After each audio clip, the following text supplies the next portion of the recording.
नमस्ते दोस्तों, मैं यूट्यूबर सिद्धेश शिंदे आपका मैं मराठी बॉय रिएक्शन चैनल में सहर्ष स्वागत करता हूं। दोस्तों, मैंने चंदू चैंपियन मूवी देखी और बहुत लेट देखी एक्चुअली। बट मूवी क्लास है। कार्तिक आर्यन भाई, तेरे लिए एक नंबर परफॉर्मेंस किया भाई। तूने एक नंबर फाड़ डाला है, फाड़ डाला है। और कबीर सिंह नहीं, Kabir Khan. I am very very sorry. Kabir Khan sir, आपने बहुत अच्छा मूवी बनाया है। चलो, कुछ हटके आपने कुछ बनाया है, नहीं तो मुझे तो लगा था इंडिया पाकिस्तान की बायोपिक आप ही बनाओगे, क्योंकि आपके पिछली मूवीज देखा जाएगा तो सिर्फ India Pakistan India Pakistan India Pakistan India Pakistan. फिर किधर तो 83 आई, तब आप क्रिकेट में उतर गए। अभी क्रिकेट से वो निकल के आप मैदान में आ गए। मैदान में मतलब आर्मी के ग्राउंड में भी चले गए, फिर स्विमिंग पूल में भी चले गए, फिर आप कुश्ती के दंगल में भी चले गए। मतलब ठीक है, आपका घूमना जायज़ है और घूमते रहना और अच्छी मूवीज बनाते रहना। और आपने जो स्टोरी जिसकी बनाई है, जो हमारे महाराष्ट्र के सांगली जिले में ही जन्मे हुए मुरलीकांत पेटकर, उनकी ये कहानी थी और बहुत अच्छी तरह पोर्ट्रे की है अपने। और कार्तिक आर्यन, आपने भी बहुत अच्छा रोल निभाया हुआ है, कोई शक नहीं है उसमें। आपने जो बॉडी का ट्रांसफॉर्मेशन किया है वो भी एक नंबर था। आपने तो पूरा जान डाल दिया भाई, मान लिया तुमको। बहुत अच्छे एक्टर हो आप, सच्ची। Best of luck for future. बहुत अच्छे करना, कोई कितना भी कॉर्नर करे इग्नोर करना, चलते रहो बस। सर फिरा बनना है आपको, इतना याद रखो। चैंपियन कभी, हाँ, ये डायलॉग है ना, ठीक है। सो दोस्तों, और इसमें एडिशनल कैरेक्टर्स अपने हैं। हेमांगी कवि है।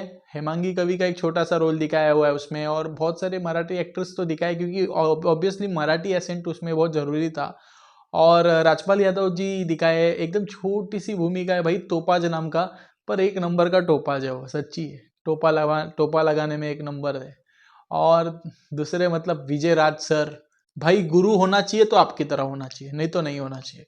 ऐसा गुरु मैंने कभी लाइफ में नहीं देखा है। मुरलीकांत पेटकर, आप बहुत लकी हो सर, क्योंकि आपको ऐसा गुरु मिला था, तब जाके आपने इतना सब हासिल किया था। श्रेयस तलपदे, आपका कैमियो नंबर था, अच्छा था, मजा आ गया। पहली बार आपको यूनिफॉर्म में देखा, पर बहुत मजा आया बाबा।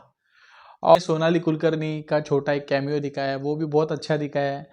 और भाई मानना चाहिए, मतलब मुरली सर, आपका कुछ यमराज के साथ कनेक्शन है क्या? मतलब बहुत से टाइम ऐसे हुआ कि आपने मरने की कोशिश की, एक बार आपको मारा गया था आर्मी में। भाई 9 गोली खा के कौन जिंदा रहता है?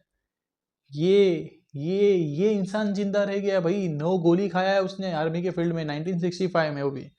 अभी तो टेक्नोलॉजी होके कोई जिंदा नहीं रह सकता वहां पे, तभी तो टेक्नोलॉजी भी इतना खास नहीं था 1965 में। जब बेस कैंप पे अटैक हुआ था, तभी 9 गोली लग के भी 2 साल कुछ वो कोमा में थे। फिर वापस नॉर्मल हो गए। नॉर्मल मतलब नॉर्मल भी नहीं हुए एक्चुअली। वो जो मतलब बोलते ना, होश में तो आ गए। वो होश में तो आ गए, बट उनको नहीं चल पाए। वो पैरालिसिस हुआ था उनको, उनके लोअर बॉडी नहीं वर्क कर रही थी। उनका सपना था इंडिया को गोल्ड मेडल लाना ओलंपिक में। जब वो छोटे थे तभी उन्होंने काशाबा यादव को देखा था, जो काशाबा यादव फर्स्ट ऐसे हमारे इंडिया के थे जिन्होंने गोल्ड मेडल लाया था इंडिया के लिए फर्स्ट ओलंपिक में, वर्ल्ड ओलंपिक में। सो उनका यही सपना था कि भाई देश के लिए कुछ लाना है। और उनका वो देश के लिए ही नहीं, उनका सपना ऐसा था, उनके मतलब बोलते ना, उनके ब्रेन में यही बैठा था कि अगर ऐसा नाम होगा तो इंसान के साथ साथ गांव का भी नाम होता है, और गांव गांव भी बदलता है, गांव की सड़कें बदलती है, गांव में विकास हो जाता है और देश भी बहुत आगे चला जाता है। तो उनका यही सपना था कि मेरा भी नाम हो, गांव का भी नाम हो और देश का भी नाम हो। ऐसे सपना और ऐसा हौसला रखने वाला चैंपियन आज तक नहीं देखा था।